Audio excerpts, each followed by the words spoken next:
ദൈവമേ, ഒരുപാട് പ്രതീക്ഷകളോടുകൂടി വന്നതാണെന്ന് എല്ലാം നിന്റെ കയ്യിലാണ്. കാത്തുരക്ഷിക്കണേ. ചേട്ടാ, ഒന്ന് അമ്പൂത്തി വരെ പോവാ.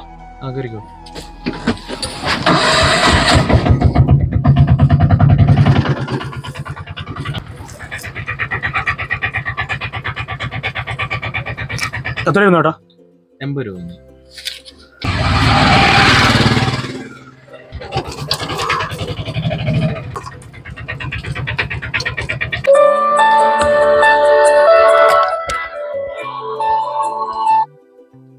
ഹലോ ഹലോ, കറണ്ട് ബില്ല് അടക്കുന്ന ലാസ്റ്റ് ഡേറ്റ് ഇന്നാട്ടോ. ഞാൻ ഒരോട്ടേ പോയിട്ടുള്ളൂ. ഞാൻ നോക്കിയിട്ട് ചെയ്തുതരാം. ഇന്നും കൂടെ അടിച്ചിട്ടില്ലെങ്കിൽ അവര് ഫ്യൂസ് എടുപ്പോ. ഓക്കെ ഞാൻ ചെയ്തുതരാം.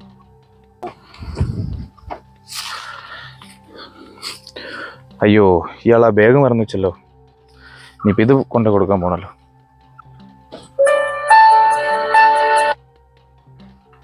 ഹലോ എടാ, ഞാൻ ഇവിടെ വീടിന്റെ താഴെ, എനിക്ക് അർജന്റായിട്ടൊന്ന് ഹോസ്പിറ്റലിൽ പോകണം. നീ വണ്ടി എടുത്തിട്ട് വേഗം കൊണ്ട് വാ. ഇപ്പൊ വരാം.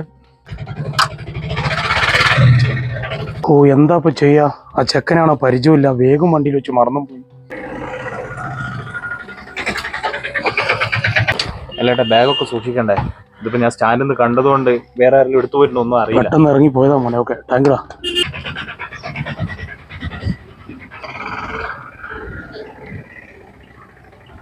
എന്റെ മോനെ, നിന്നെ കണ്ടതിന് നന്നായി. എന്താ എടാ, നീ ടൗണിലേക്കല്ലേ? പായോടൊന്ന് പോയിട്ടേ ആ കൊറിയർ സർവീസ് പോയിട്ട് എന്റെ കൊറിയർ വന്നിട്ടുണ്ട്, അതൊന്ന് മേടിക്കോടാ.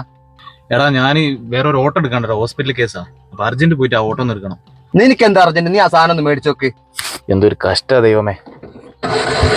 ഹാൻഡില് വെറുതെ ഈച്ചയാട്ടിയിരിക്കുക, അവന്റെ ഒരു ജാട.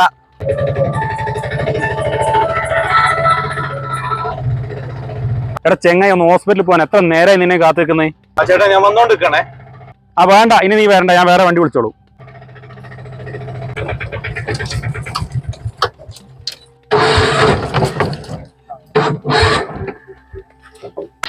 എന്റെ ദൈവമേ, ഇത് സ്റ്റാർട്ട് ആവുന്നില്ലല്ലോ.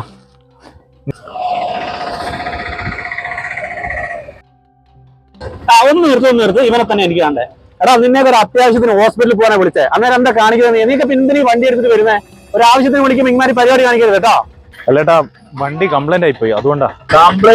എന്താ ചെയ്യാ ദൈവമേ, നമ്മളെ അവസ്ഥ ഒന്നും ആർക്കും പറഞ്ഞാൽ മനസ്സിലാവില്ല.